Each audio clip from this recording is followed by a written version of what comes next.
Bisik doa waktu pagi dan doa hari siang, bisik doa malam sunyi agar hatimu senang. Salam sejahtera untuk kita semua, Shalom. Waktu yang indah ini mari kita siapkan hati dan pikiran kita akan merenungkan kebenaran firman Tuhan. Mari kita minta tuntunan kuasa Roh Kudus, kita berdoa.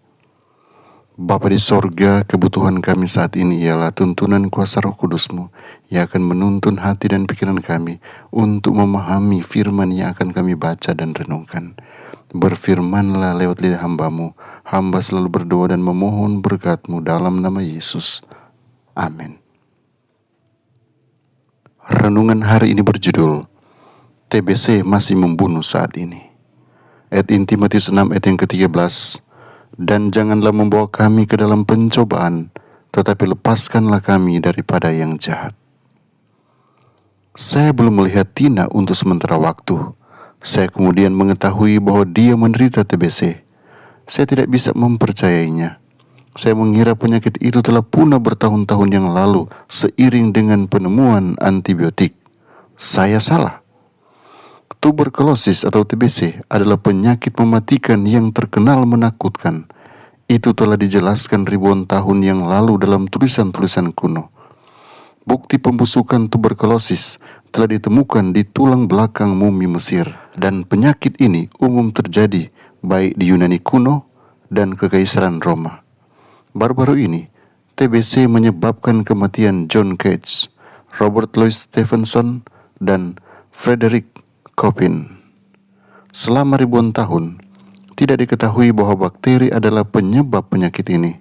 Infeksi menyebar melalui kelenjar getah bening dan aliran darah dan dapat menyebabkan kematian jaringan pada organ manapun di tubuh. Namun paru-paru adalah yang paling rentan. Selama 2 abad terakhir, penyakit ini telah membunuh 1 miliar orang. TBC saat ini merupakan penyebab utama kematian oleh agen penularan tunggal yang menyebabkan 26% kematian orang dewasa yang dapat dicegah di negara berkembang.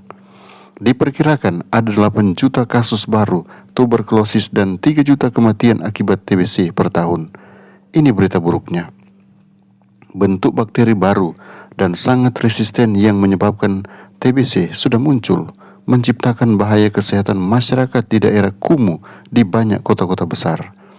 Tuberkulosis juga meningkat pesat di negara-negara dengan angka kasus infeksi HIV yang tinggi. Faktanya, setengah dari pasien HIV kemungkinan besar akan menderita TBC. Apa yang bisa dilakukan? Jangan panik. Hampir tidak mungkin tertular TBC hanya dengan berpapasan dengan orang yang terinfeksi di jalan. Untuk resiko terpaparnya penyakit tersebut, Anda harus terpapar pada bakteri secara terus-menerus dengan tinggal atau bekerja dalam jarak dekat dengan seseorang yang memiliki penyakit aktif. Meskipun begitu, karena bakteri umumnya tetap tidak aktif setelah menyerang tubuh, hanya 10% dari orang yang terinfeksi akan muncul dengan penyakit aktif. Bagaimana Anda bisa melindungi diri Anda dan infeksi yang menakutkan ini? Dengan tetap membuat sistem kekebalan tubuh Anda sehat. Adalah orang-orang yang kekurangan gizi atau memiliki sistem kekebalan tubuh yang lemah, orang AIDS atau kanker darah lah, seperti leukemia yang paling berisiko. Sama seperti saya mengira TBC tidak lagi menjadi masalah. Iblis ingin kita menjadi percaya bahwa dosa tidak lagi menjadi masalah bagi Anda. Dia ingin Anda berkeliaran dengan orang-orang berdosa, mengira Anda kebal terhadap godaan, dan kemudian ketika pertahanan Anda sudah dikompromikan, bam, dia mendapatkan Anda. Tuhan, bantulah saya untuk membuat pilihan yang bijaksana untuk menjaga sistem kekebalan rohani dan jasmani saya tetap sehat. Tuhan Yesus menolong kita memahami firman ini. Mari kita berdoa.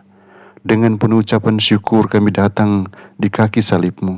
Kami bersyukur untuk berkat yang luar biasa, penyertaan yang sempurna yang kami rasakan, sehingga saat ini kami boleh memiliki waktu untuk membaca, merenungkan akan firman-Mu.